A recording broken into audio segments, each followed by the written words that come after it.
Hey, Pastor Kevin alongside Pastor Jeremiah. If you're getting this video, that means you're a small group leader, and we just wanted to encourage you as a small group leader and give you some things that have really been on our hearts. But first, Jeremiah, would you hold this real quick? I'll hold it. Jeremiah, I have one thing to say to you right now. One thing and one thing only. BAM! BAM! Kevin found the emoticon button. He's pretty excited about that. Let me just say thank you for leading a small group, and I'm hearing stories every week about how well small groups are going and how you're just pouring into people and investing into people, and I'm just excited. Let me just share really just real briefly a misconception that some of us might have about small groups, and that misconception is that every single time that you meet in your small group, that you're going to have 100% of the people show up, and 100% of the people are going to be transformed, and 100% of people are going to be engaged, and they're going to come there, and they're going to be challenged, and they're going to be changed, and that's the image that you have in your mind of what small group is. But the reality is that small group is not going to be that. You probably on any given week, even at church, we estimate about 20 to 25% of our people who are not here on a Sunday just because of people travel. It's the same thing with your small groups. Very rarely will you have 100% of the people there. So if you have people that don't show up for your small group, don't be discouraged by that. Just keep calling them throughout the week and keep pushing them. And also to think that life change transformation is going to happen in an awesome and incredible way every week. I just don't think is probably going to happen now. It can happen, but if it's not happening, then I wouldn't get so concerned about it. So Jeremiah? I think also a big misconception that we have when it comes to small group is you can pretty much expect that your small group will never go the way that you plan for it to go in your head.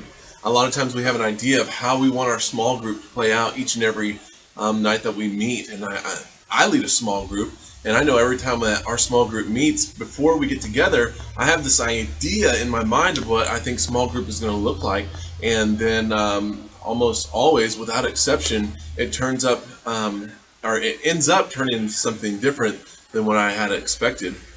So we wrestle with a lot of these preconceived ideas, and we wrestle a lot with these misconceptions, and we think that if they don't go exactly the way that we want them to go, and if it doesn't happen the way that we want it to happen, or people's lives aren't transforming at the rate that as we as leaders believe that they should be transforming, a lot of times we can become discouraged. I was when I was pastoring in Springfield, we had a small group that met on Thursday night that I kind of oversaw, and it wasn't going the way I thought it should go in my mind.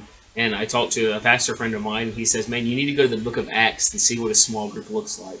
And so I went to the book of Acts, and it's a very early church in the book of Acts, and this is what an ideal small group should look like. Ready? It's from Acts 2.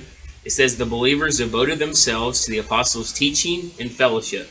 So if there's teaching and fellowship going on, they also devoted themselves to the breaking of bread. They ate together, and to prayer. So if you have these four things, teaching, fellowship, food, and prayer, and I'm going to add one more from Acts 2, it says this: "They selling their possessions and good, they gave to anyone as he had need." So fulfilling a need. So here we go. The 5 things that I think would be ideal for a small group. If you have teaching, if you have fellowship, if you have breaking of bread, eating together, prayer, and then helping fulfill each other's needs and sharing your resources really helps create a sense of community within your small group. But let me just say this, as I keep talking, is that think about in your own house how we're a family of 5 now, plus a dog, so we're kind of a family of 5.5, and every one of us has kind of our baggage, even some kids' baggage about making a bad grade, or what they're grounded from, or having to do their chores, and we all have our own baggage. And so even in our own house, it never goes as we planned it in our minds. I'm sure it doesn't for you either. And so just focus on these 5 things. Those 5 things are fellowship, the breaking of bread, prayer, what are the other 2? Food, and sharing possessions. Yep, need. Yes. And so focus on those 5 things, and get rid of the preconceived mindset of, unless the Lord's giving you a vision, then hold on to that vision. But just think that it's going to be perfect every week. And I'm hearing stories of just great things happen within our small groups, and even if it's just one life being impacted, man, it's just definitely worth it. And really 2 other things that we want to focus on that we think, and Jeremiah, I'm going to let you tackle these, two things that we think are beneficial, two things that have to happen within these 5 things that we mentioned, 2 things that have to happen within a small group. And really, what that looks like is ultimately what we're asking you to do are these 2 things. Creating an atmosphere where people can come into your small group and they can connect with God, and that they will connect with one another. And ultimately, if those 2 things are fulfilled, then what you have is, that's how you measure your success as a small group. People can come in and they can connect with God inside your small group. People can come in and they can connect with one another inside your small group. And so if you're having people come in and having a genuine encounter with the Lord, be it through prayer, be it through the Word, be it through, even having needs met or meeting other needs, or even going through worship, having worship and time of singing, people are connecting with God and then coming in and having fellowship, having food, and meeting needs of one another, connecting with one another. So if we're connecting with God and connecting with one another, that's how you really measure the success of a small group. And this is not just really for small group leaders. If you lead a children's ministry, Julie, if you're watching this, do this with the kids. The same way with the kids. Sunday school teachers. I know our Sunday school teachers just do an outstanding job on Sunday mornings too. Those are all small group life groups. If you're a life group leader, and these are all things that we can apply to our life groups on Wednesday nights, our small groups on Sunday nights or Thursday nights, our Sunday morning Sunday school, our youth. Whatever group that we're a part of, these are all just wonderful things that we can apply.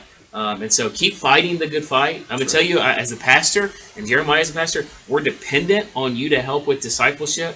We keep having new believers, and so we got to keep plugging them in. I have a list of names, just as an FYI, of new people that we're going to be plugging into small groups. And so be looking for those names. And if you specifically come to me, I can add some names. We just have a lot of people that we just need to get plugged into some small groups. So keep fighting the good fight. Thank you for your service. Thank you for discipleship. I love you. And one more thing. Thumbs up. Thumbs up.